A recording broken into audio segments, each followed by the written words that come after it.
Sa tiilan sang cross, wala sang pinilian. Matambok maniwang, batanon o kontigulang, balo binayaan, o kon edukado hindi man, kay ang duta sa cross, liber.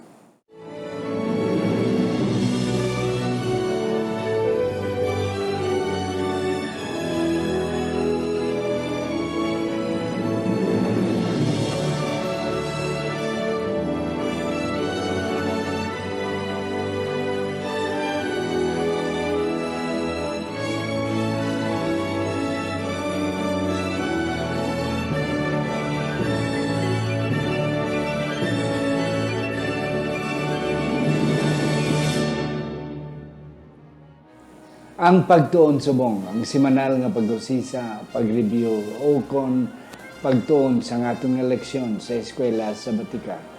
Ini isa ka Ilonggo o kon hiligaynon nga version sa atong weekly Sabbath School lesson. Ginadala sa inyo sang Media Ministry Department sa atong iglesia diri sa Central Philippine Adventist College. Diri sa Alegria Murcia, Negros Occidental, Philippines. Ako si Pastor Luisito Tomado, inyong host sa sining programa ang Pagtuon Subong. Ari ang akong duwa naton ka mga bisita nga makahatagid sa dako nga pagpatag sa atong eleksyon sa sining semana. Ang una na akong pakilala sa inyo, si Sir Israel Morta Garson. Isa siya sa aton mga mathematics teachers diri sa aton nga academy sa CPAC, ang junior and senior department. Sir, mayong adlaw sa imo. Mayong adlaw, Pastor, ug sa aton nga mga viewers kag sa tanan nga nagasunod sa aton nga programa ini nga Pagtuon Subong. Yes, thank you, good Sir Garson. Ikadon akong nga paklala sa inyo, permin na ninyo siya makita diri. Aton ni siya kadamo ng mga panahon nga aton siya naimbitar. Ang aton nga dean sa School of Theology, wala sang iban, si Dr. Pastor Victor C. Montaño. Pastor, mayong adlaw sa imo. Mayong adlaw, Pastor, kag dalayon ng Ginoo sa paghatag niya sa aton sa Ginoo. Kayon nga kita tuon liwat naman sa iyang mga puga. Yes, thank you, good gentlemen, sa inyo nga pagbaton, sa inyo nga pagkahangkat. Ari na kita sa lesson 5 para sa Hulyo 22, Tubtob 29. Ang tigulo sining lesson 5, Horizontal Atonement, the Cross, and the Church. Aton anay doko ang aton mga ulo, sa hindi pa magbasa si Sir Garson, sa aton sadsaran nga teksto. Sa sining ation, iyari kami Ginoo nagapalapit sa imo, nagapasalamat. Ngay mo naman kami gintagaan sining nga kahigyonan sa pagtuon, pag-review sang leksyon sa sining nga semana. Opdi kami pinagi sa pagbulig sang balaan nga espiritu sa ngalan ni Ginoong Hesus nga amon manunobos. Amen. Amen. Yes, sir. Israel. Ang aton nga sadsaron nga teksto makitan sa mga taga-Efeso kapitulo 2 bersikulo 13 kag 14. Nagasiling diri, apang karon kay Kristo Hesus kamo nga anay malayo ginpalapit sa dugo ni Kristo. Kay siya amo ang aton paghidait nga nag-isa sang duha kag naguba sang dingding sang kaawayon nga nagaulot. Amen. Kanami makotoran sa aton teksto. Ari naman mga utod, Pastor Vic, Sir Israel, gin picture naman, gin laragway naman ni Pablo ang iyang gin presentar sa mga Epeso. Kagini nga paglaragway niya, amo naman ang aton relasyon horizontally, ang balabag. Sang ligad nga mga sinimana, gin presentar ni Pablo ang aton connection vertically. Nga nanaog siya diri sa duta, nagpakamatay sa cross, kag kita gindala ginbayaw dito sa trono sang Ginoo pinagi sa grasya. Karon nga semana ang iya naman presentasyon nga kita alalangay na wala sang kanahan, wala sang pabor-pabor, everybody is equal at the foot of the cross. Yes, Pastor Vic, ano pa ginahimong talupangdan sa atong nga semana? Matuod na, Pastor, ang sa nagligan ng mga simana, si Pablo iyang gin-expressar, iyang explain ang hambal mo kayo ng vertical nga relasyon natin sa Ginoo, kung paano ini na reconcile Yes. siya.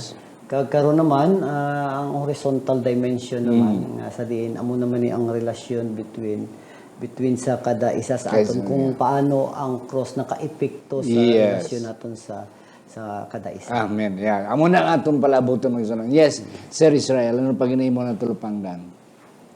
Nagahisgot ang aton nga leksyon, Pastor, sang pagpasiguli. Yeah. Sang naguba nga relasyon Yes. tali sa katawhan sa Dios ug sadtong mga katawhan nga anay wala pa makaila sa Dios. Amen. And that's correct. Yes. Mga uturan, excited na gid kuya pagtuon sining nga leksyon. Because ano ang aton masayran, ano ang aton mabalaan nga ang ginahimo ni Apostol Pablo ang isa ka dimension nga tanan kita alalangay. Kaya ito isang una ya sa aton nga introduction nga sa aton leksyon. Isang una gani ya, ang mga Hudiyo, hindi kidya gusto yang may mga hintel, may mga foreigner, may mga dumuluong nga magsulod sa templo. Kay ang kaluwasan, ang pagsimba sa Ginoo, exclusive lang sa sa iyang katawan, mga Hudiyo, nga ginakabig sila nga sila, mga katawan sa Ginoo. Kag ang kaluwasan para lang sa ila. So, ikaw nga hintel, ikaw hindi Hudiyo, wala kagid sang rason nga magsulod sa templo. Do you have something, Doc? Oo, sakto na, Pastor. Nga amo ginapagtan-aw sang mga Hudiyo, very exclusive sila. Yeah, so Nga ang kaluwasan para lang sa ila, pero ang Biblia nagahambal nga gintawag sila sang Ginoo hindi para sa ila lang ang kaluwasan, hindi missional nga pinaagi sa ila ang mga katawhan sa palibot makahibalo sang kamatuoran. Yeah. Apang giinterpretar ini sang mga Hudiyo nga lain nga amo na nga exclusive lang ang kaluwasan para sa ila.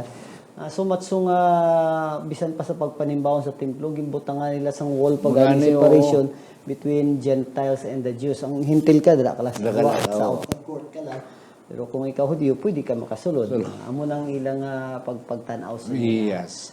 Sa aton nga Sunday nga leksyon, Sir Israel, brought near the cross. How come? Nga ginulustral, ginpakita ni Pablo nga kita gindala padlapit na sa cross. Ano ang aton status ang una sang wala pang cross? Kaya ang sitwasyon sa una, Pastor, ang sa ginsiling ni Dr. Montaño, no? Nga ang mga hintil wala gid sang kabahin bisan pa man sa pagsimba sa Ginoo. Butsing kanon wala sila sing paglaom manay. Apang sang didto sa cross nga nagpakamatay si Kristo, ini nga paglaom na nadawat liwat sa mga hintil, dili lang sa mga Hudiyo. Butsing kanon ang ilang nga relasyon karon palapit na kay Kristo tungod sa iyang pagpakamatay dito sa cross. Yes, kanami gid sa Sir Israel. Kay si Pablo may ara nga word nga remember hinumdumi sa Cebuano pa kung sa Ilonggo pa dumduma. O nga sa una ano ka lang man ti karon niya pinagi sa cross nang inamo ka na ti dumdumon mo na. Amo man na sa aton nga ikapapat nga sugo, remember the Sabbath day. Kay importante kaayo si Pablo nag-emphasize nga una-una ablan ninyo, dumdum ablan ninyo. Nga sa una kamo hindi kamo circumcised. Okay, na ti karon niya isa na kita sa pagalagad sa Ginoo. Yes, Doc Vic. Pastor, matuod na. Typical gid si Pablo bala nga parisiyo abi siya mo. Nga pagtan-aw niya sa mga hintil, very gid lain gid nga klase, lain gid nga sari isang tao. Amo nga napagwa niya man na sa Ephesians nga kamo nga mga hintil sa una hindi kamo tuli o uncircumcised kamo. Kami mga tuli kami. Alien kamo. No, stranger kamo. Without God or without the light, without hope. Ang paghambal niya sa ila. So typical ga description sa mga hintil gid sa mata sang Hudiyo nga waywaay gid sila. Apang karon kay Kristo lahi na sila. Kay gipalapit na sila sa kay Kristo. Amen. And that's our hope, mga kauturan. Nga sa una ya separar kita ya, sa una ya stranghero kita. Hindi kita nakilala. But because of the cross, ang pagpalansang ni Kristo, now nakilala kita. And then open na sa tanan. So hindi lang kay mga Hudiyo, kundi everybody. Amo na ang gin-emphasize ni Apostol Pablo. Yes, Sir Israel, may kadugang ka sa atong nga Sunday. Kag ini nga pagpakamatay ni Kristo dito sa cross, amo gid ni siya ang rason nga ang kaluwasan wala lang mabahin dito sa mga Hudiyo kundi na nalabot ini sa mga katawhan sa mga hintil. Kag naghatag ini sila ini siya sang dako nga paglaom sa ila. Nga karon maisip na nga ang mga hintil katawhan usab sa Ginoo nga iyang Yes. ipakamatyan dito sa cross. Kag ining lang idea nga brought near, kamo gin palapit. Palapit, no? Oo. Sa akong Doc Vic, I might be wrong, pero ang akong interpretasyon dire nga ginpalapit kita. Hindi kay sigurado na ang imong kaluwasan, pero ginpapalapit ka sa kaluwasan. Oo. Malapit na nga malabot mo lang. It is a matter of taking it. Pero ang ideya, ang atong status, ginpalapit, is that correct? Sakto na gusto kay ang ginahambal din ni Pablo, it's more on communal lang ang concept bala. Yeah, oo. Once you are separated from separated sa diin, separate sila sa katawhan sang Ginoo. Pangkaron napalapit na sila. So ang foundation amo nga ginpapalapit sila, Yes. ginpapalapit kita sa ang atong relasyon sa Ginoo.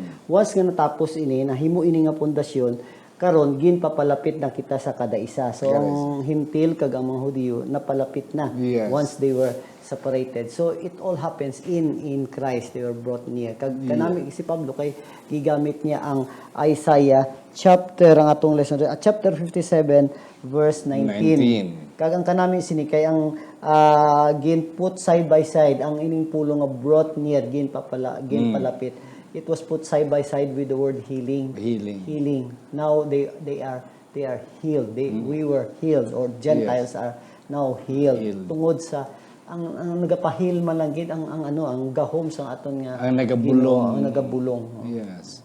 Sa aton. Kag di isa na kita. Kanami sa imo word kay nga communal. Nga common na kita sa unaya separar. Karon niya everybody na equal. Yes. Sa aton nga Sunday nga leksyon, ang word nga reconciliation. Doc Vic, madalom-dalom ini. Ano ang sa theology, ano ang buot silingon sa reconciliation? Kuan ni siya isa ka terminolohiya ni siya nga nagahambal sang relasyon sa pamilya o sa isa ka grupo nga sa diin ang hindi na reconcile but still they are separated. It's a family term. Yeah. Ang family term ni siya. Nga once reconciled but ang party bala ang duha ka party nga ginuli. nagpasag-uli sila. Pasag-uli sila. Sadto anay they are may aras ang enmity, may aras ang kaawayon, may problema, may mga disgusto, no? Hindi gid mapasag-uli karon we were reconciled with God. So ang pulong ba ang konsepto sang hostility o ang kaawayon sa duha ka party na nabulong na naayon na bangod kay may ara na sang ginatawag nga reconciliation. Hindi na sila separate, they are not estranged from each other. Yeah. No. Yes. Sir Israel, may tatlo dring nga mga asset o kon mga dalagko nga mga makaptan naton. How anong tatlo ini, and then how this become a reconciliation sa katawan, pag-uli sa katawan sa Ginoo. Ang ginano diri pastor, ang una nga Gentiles were far from God and His people are brought near. So mo ni siyang unang nahitabo sining ginatawag nga reconciliation. Nga ang katawhan nga mga hintil napalapit dira kay Kristo. Yeah. Ikaduha, the hostility or enmity between Jewish and Gentile believers itself put to death. So bali natapos ining tanan nga mga kaawayon tali sa mga hintil kag sa mga Hudiyo. Kag ang ikatatlo, in the place of hostility comes reconciliation. Kag nagsiling diri pastor nga it was Christ purpose to reconcile them both to God in one body. Yes. Pinaagi sa cross. So, thank you, gid. Sakto ginamang kauturan. Nga sa una, ya, hintil kita. In the concept of the Diyos, ang hintil way kalawasan. Ikadua, may ara kasuayon. Hindi gid pwede, hindi gid siya magkatapi kay, hindi gid siya pwede nga magpalapitay ang duwa. And then, ang katatlo nga punto dali na Apostol Pablo, nga ginuli kita. So, ina resulta sang cross. Kaya ang cross, kadamo sa mga hintil, nga hindi yan magpati sang kamatayon ni Kristo. Tisila ni Pablo, ini nga kamatayon ni Kristo.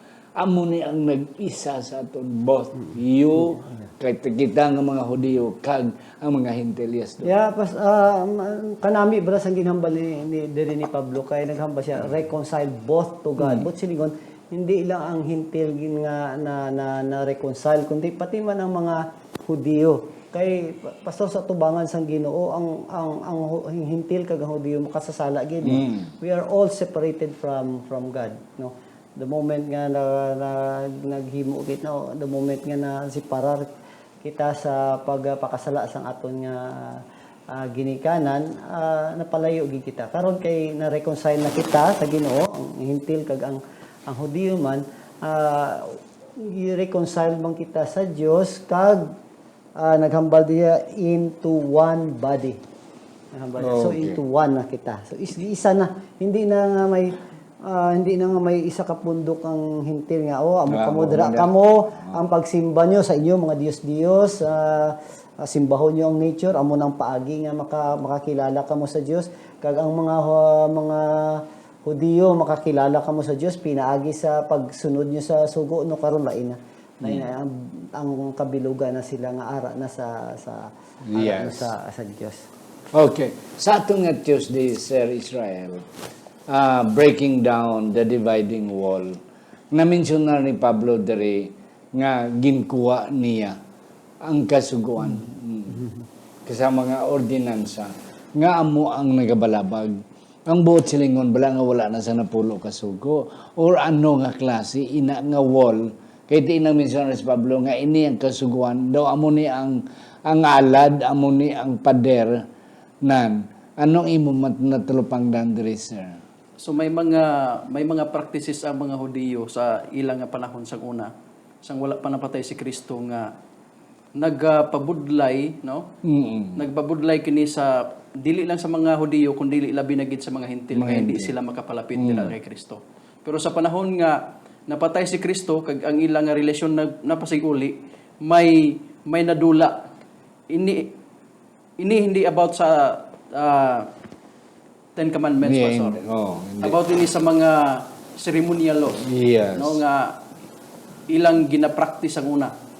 Pero sang pag-abot nga napatay na si Kristo, kini nga ceremonial laws, Gindula. Kanami, sir, sa imo nga punto. Kaya ang napulo kasugo is for everybody. Kaya hindi ni madula ang napulo kasugo kay kambot kini sang Ginoo nagsulat. Okay, kagamo ginay ang karakter sa napulo kasugo. Ang ginmensionar ni Pablo diri matud na sir.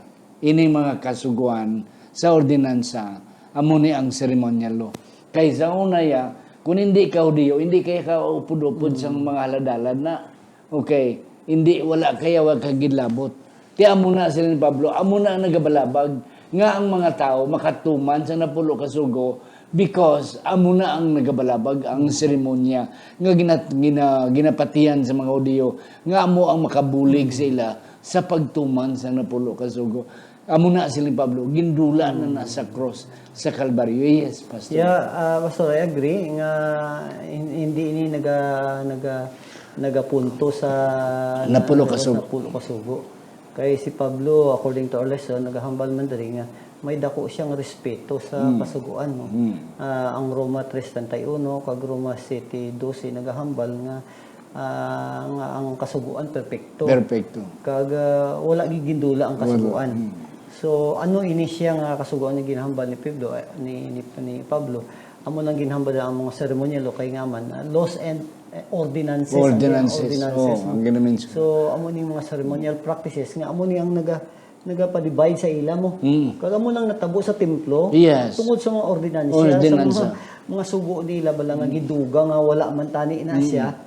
Amo na ang rason ko nga nakapaseparar ini sa Yes. sa ila. So gindula na atong wall of Yeah. separation, ordinansa na sa mga Hudiyo, gindula na sang Ginoo sa panahon nga atong Dios na pakapay tanan alalangay na upod sa alangay. And that's correct. Kaya ang mga Hudi, ang mga Hintil, hindi kasulod sa templo.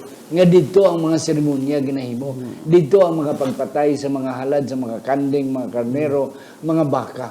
Nga ang mga Hudiyo, amo lang ang makapartisipar. Sila ni Pablo, wala na na. Kay ang tanan, ang napulo kasugo, hindi lang para sa Hudiyo, kundi para man sa mga Hintil. So gindula ini, Yeah, breaking down the wall of separation. Nga mo nagasiprar nga ikaw Hudiyo, ikaw hindi.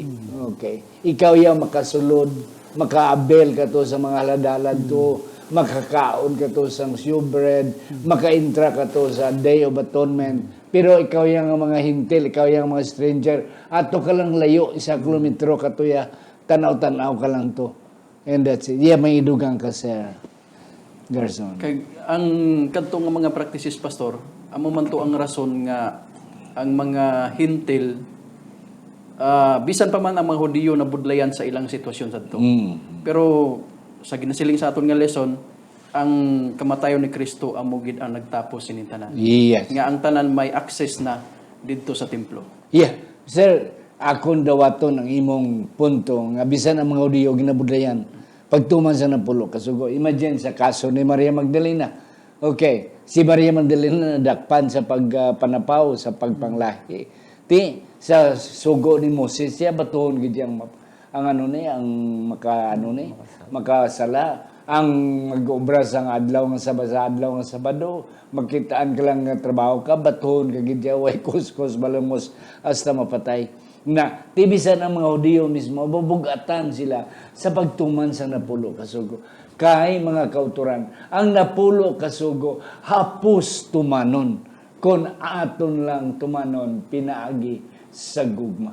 Mga kauturan, amo na. And then, ari sa aton nga Wednesday, Pastor Doc Big, Jesus, preacher of peace. Siya ang manugwalis sang kalinaw. Oo, kag anong peace ay lunggo gani. Paghidait. Paghidait, yes. Oh, may paghidait naman may paghidait gid man Dok Tomado kay nga aman ang hostility nadula na mo nadula ng kaawayon so kung wala nadula kasuayon nadula na so reconcile na sila so mayara na sa ginatawag na peace. Paghidait. Peace sa ila. Apang ang ginhambal diri sa atong lesson, ang peace nga ginhambal diri halin sa pinulungan nga shalom. No? Shalom. Hindi lamang the absence of conflict, kundi ang iyang ang konsepto ni mas madalom pa dira. Hindi lamang ginatanaw ang outward nga wala asang inaway, kundi ang peace nga ginhambal diri amo ang ginatawag nga konsepto balasang wholeness or well-being. So buti silingon ang relasyon, ang imong relasyon sa Ginoo na ara na sa maayo na gid kag ini siya nagagwa ini naga-emanate ini sa imo man relasyon sa imo isikataw. Kay kung maayo ang relasyon sa Ginoo, maayo man ang imo relasyon sa imo isikataw. Amo nang wholeness or sense of well-being sa isikataw. Kung may isa pagit ko ng talupangdan, Pastor, si Doc Montaño, mga kauturan, professor sa Old Testament, ini Hebrew word ang shalom. Ang ako na talupangdan di Doc sa shalom, isa pagit nga ako nakitaan. May ara ang mga tao nga na-reconcile. Oo, pero deep inside, pakitang tao lang bala. Oo, nga sila mo nag-isa lang sila, upod-upod sila, tulog sila nga duwa, pero katalik na gali mayara pagali aligot-got.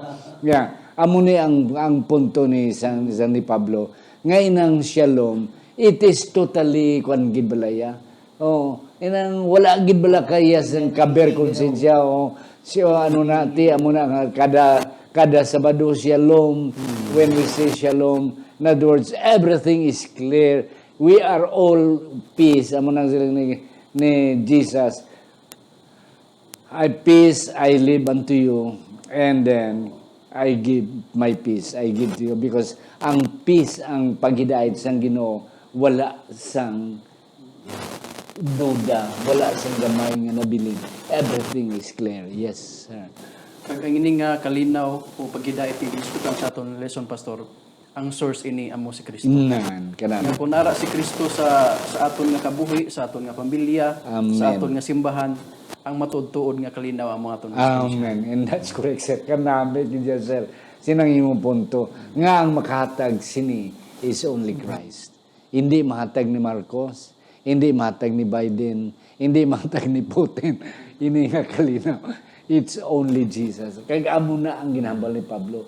That's why maghiliutod kita horizontally, mag-isa kita because salamat sa kay Kristo nga naghatag sinisaton. Do you have something more, Pastor? Amo gina pastor nga once nga ara si Kristo sa aton, we are like a well of living water flowing outside. Flowing.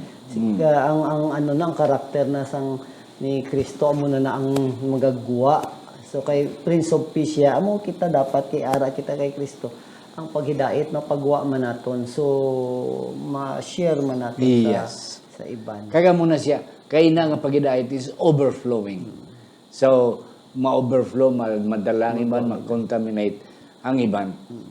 Sangligad nga si Mana, ang aton gitunan, ang Epesos 2, versikulo 1, tub-tub Jes. Sini nga si Mana, ang aton gitunan, Epeso 2, versikulo 11, tub-tub 22. Okay.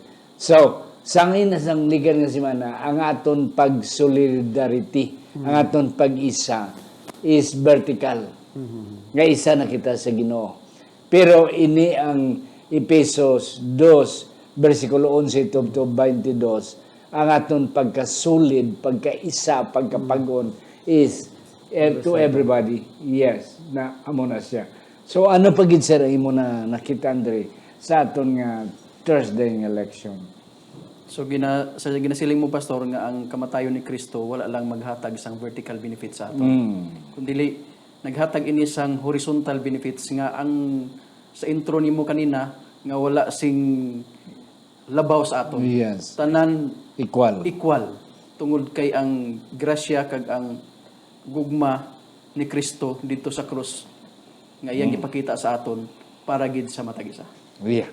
And then, Doc Vic, may metaphoric diri nga ginilustrar si Pablo nga sa una templo. And then ang templo is only for the Jews. The Jews. Karon niya church na. Okay. Nga kita templo na. Ang isa-isa sa aton templo na.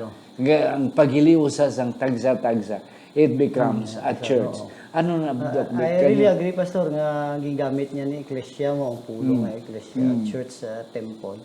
Nga sa diin ang matag-isa, hintil kag Hudiyo, we are contributing into that building. Building, So, ara gid man ang makita ang hulagway bala sang templo nga naghiliusa na Yeah. ang tanan, Pastor. Yeah. Isa naga-contribute sa sisida nga templo. Yeah, and that's correct mga kauturan. Kaysa una isa lang ang templo, ara lang sa Jerusalem. Kagti, mablessingan ka lang kung magkadto ka. That's why permi sila nagakaraban pakadto sa Jerusalem once a year. Kay ti ang ilayang no ang blessing, ara lang sa templo. Karon niya sila ni Pablo, wala na.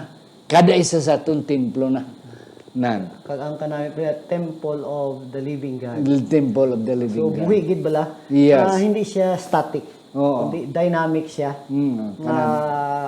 Ang matag-isa sa tapos nga madawat nila si Kristo nga isip personal nilang manluluwa sintil man ang Hudiyo. Yara ga contribute na sila nga part na sina nga panimalay sa Panimalay, Dios yeah, sa templo sang Ginoo, the temple of the living God. So ang Kanami- matag-isa ga contribute kid para sa katawhayan sang katawhayan kay kada isa kay ang Ginoo man is aside from establishing relationship, naga-build man siya sa iyang community mo. Yes. Nag-build man siya sa iyang kingdom, ginharian niya nga. Sa ginharian may mga pumuluyo. Sino yung mga pumuluyo? Matag-isa. Updanay gina. That's the temple of the living God. Yes. Yes, sir, Gars. nagahisgot man diri pastor nga ang templo is growing. Growing, So, buti nga nun Nagatubo. nagatubo. Kag hindi lang ni siya nagtubo nga sa imong kaugalingon lang, kundi nagatubo. You are also being built together. Amen. Yung paghiusa. Iya. Kaya ang pagiliusa nato nagadako mo. Amo na balang ginasiling isang common nga mga phrases or idiom nga united we stand, divided we fall. Muna siya, pastor, nga kinang mag-ilupod. Pero kung kuy sa abala, ang iglesia, naga-inaway, ga-separate. So, pag-separate, magpatindog naman sa another templo dito. Another iglesia naman. Hindi tani mo sinamo. Hindi Dapat tani. nag-build Ga-build binuligay kaya. So, ang atong missional aspect na to, ara ka sa, sa paghiliuso sa kada. Yeah. So, hindi tungod kay naga-separate. So, amo na ang mensahe ni Pablo, mga kauturan, sa mga taga-Episo, mga utod ko, maghiliusa kita. Kay kada isa sa atong templo sa Ginoo, and let us stand united. Okay, agud to nga makita ang brotherhood, ang pagkasulid naton. Mga kauturan, kadamo pagit sa amon na tanay nga hatag sa inyo apang wala na kita sang time, kabay pa nga ang aton na hangpan, ang aton nga leksyon, nga si Pablo nag-emphasize nga isahon kita sa paghiliutod. Ako na lang pangayuan, una si Sir Israel Garson sa iyang last word, and then eventually si Doc Victor, mga kauturan. Yes, sir. Ang kamatayon ni Kristo, mga kauturan, naghatag dako nga impact sa iyang nga mga katawhan. Nga kita, bisan pa man sa atong pagkamakasasala, kung naa kita kay Kristo, kabahin kita sa iyang iglesia. Kabahin kita sa iyang simbahan. Kabahin kita sa mga katawhan nga makabaton sa kaluwasan nga gitanyag sa ato. Amen. Yes, Doc Vic. Sa amuman na tungod sa kamatayon sang aton Ginoong Hesus, kita tanan nga napahamulag, mga hintil man, Hudiyo man, Insik man, Amerikano, Pilipino, napasag-uli, kag karon yari na kita sa isa ka komunidad nga may ara sang paghiliusa, bangod ang atong Ginoong Hesus yara sa kada isa sa aton. Kag ini dapat mapakita naton para ang mga katawhan nga makita na nga ito, we are united in Christ, makahibalo sila nga may ara gali nga Dios nga ginaalagaran naton. Yes. Mga kauturan, si Pablo nag-emphasize nga ang kamatayon ni Kristo nagdula sang pride o kon sang kilala sa mga Hudiyo nga sila lang iya ang pinakamanami, sila lang iya ang pinakamaayo, sila lang iya ang may kaluwasan. Siling ni Apostol Pablo, mga hintil, ang mga Hudiyo, kako-Hudiyo man, dulaw na ito na konsepto na. Kay ang kamatayon ni Kristo, kag ang kaluwasan, hindi lang para sa aton, kundi para sa tanan. Gani, silang ni Pablo, maghiliusa kita in one body, kag sa pagbalik sa Ginoo, tanan kita may kaluwasan. Sa hindi pa si Doc Vic magpangamuyo mga paagi sa atong closing prayer, ako na nai-mentionar ang atong mga sponsors, John and Goldie Joligi Jr., Mark and Meryl Mendoza, Ben and Cheryl Birayon, Jet and Susan Caro, Iboy and Jessica Malabanan, Juhan and Myla Susana, Doctors Erwin and Rhoda Hardinico, Fee Midon and Ido Vandes, Marlene, Jimmy, and Anili Trino, and then Gina Federo Ilomer, kag si Sir Alex Federo. Ang Diyos magapakamayo sa inyo. Doc Vic. Magaampo kita. Dalayon kag silimbahon nga Dios, madamo gyud salamat. Bangod sa imong gugma, imong ginpadala, imong bugtong anak sa Hesus agod nga kami maghiliusa kag ma-reconnect dira sa imo. Kag pinaagi sini imo nga dugo man, Ginoo. Kami magahiliusa man sa amon nga mga kaingod, sa among kilala, sa among pamilya, even pa sa among nga mga kaaway. Kay bangod amo sini ang imo nga tinutuyo para sa amon. Na kami mayara sang paghiliusa, paghidait, kag yara kami sa isa ka komunidad nga nagakilala sa imo nga ikaw nga Dios ang among ginailalagad. Madamo nga salamat bangod ikaw naghatag sa amon sa sining nga mensahe kabay pa Ginoo pinagi sa bulig sa balang espiritu amon ini matanom sa amon tagsa-tagsa ka tagpusoon kag panghuna-huna na ma-apply namon ini sa amon nga pagmisyon sa kada isa. Sa ngalan ng Hesus kami nagapangamuyo.